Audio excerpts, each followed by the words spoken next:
Florida meteorologist John Morales was overcome with emotion, describing the danger posed by Hurricane Milton. It's just an incredible, incredible, incredible hurricane. It has dropped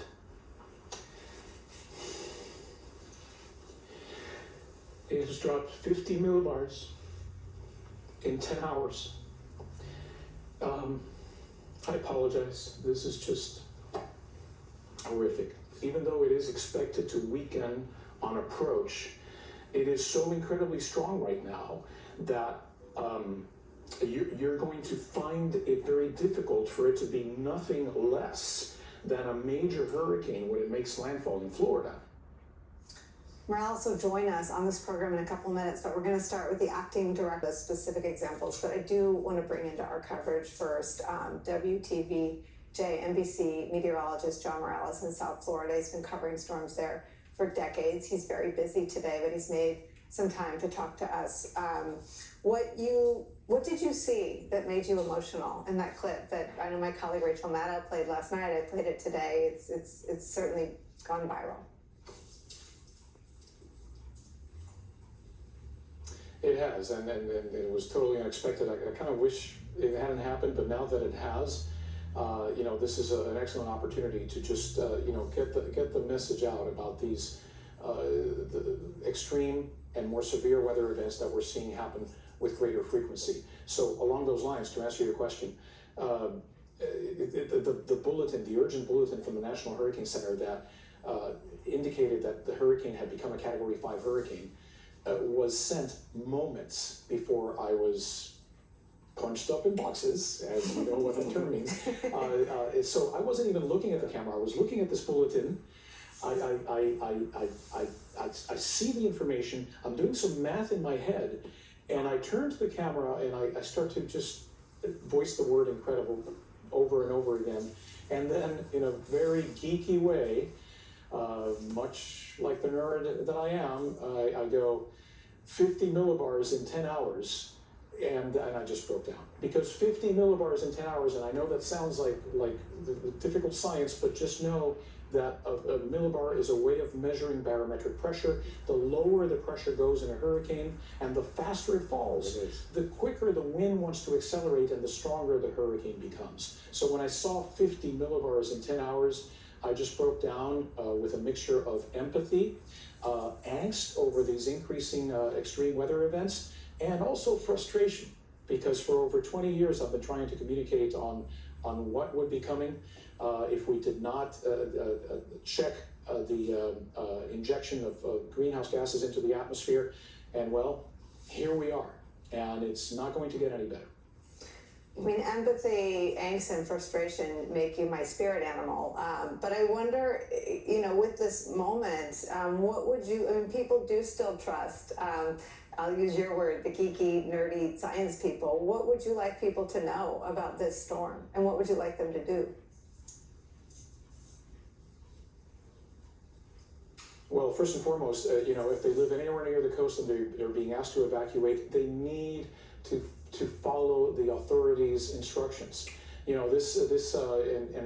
love this country, but this cultural thing of American individualism that we have sometimes gets in the way and sometimes costs lives. You have to sometimes follow the instructions of the experts and sometimes follow the instructions of the authorities that are trying to save your life, for goodness sakes. So people drowned in Hurricane Helene just a couple of weeks ago because they did not listen to the authorities regarding the evacuation orders. So that would be the first thing.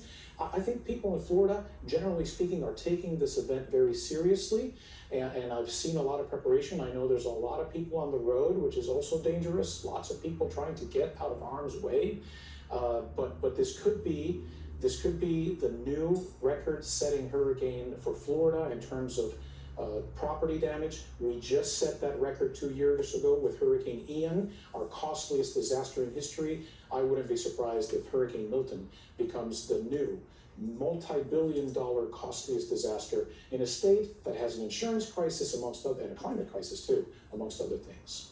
The climate crisis piece knows no partisan divide in terms of who it kills, whose home it wipes out. whose school it wipes out, whose business it destroys. Why do you think there's still a rather partisan response to doing anything about it?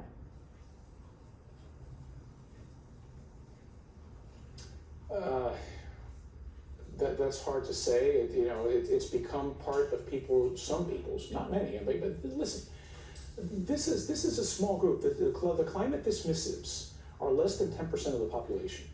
Does it get amplified by the politicians? Unfortunately, it's being amplified by the politicians. Why they must feed this beast of climate dismissiveness, I'm going to try to avoid the word denialism, is beyond me, because I think everybody can see what is already happening. The climate crisis is here today. It is not a matter of what's going to happen to the polar bears in the year 2100. It's happening right now. We are seeing the consequences, from the extreme precipitation and flooding to killer heat waves to, yes, stronger typhoons and hurricanes around the planet. So, the sooner we get our heads out of where and try to act on climate with greater urgency, with solutions that are already there. The solutions are there. We just have to have the will to implement them, and that's what people should demand from the electeds. They need to demand climate action.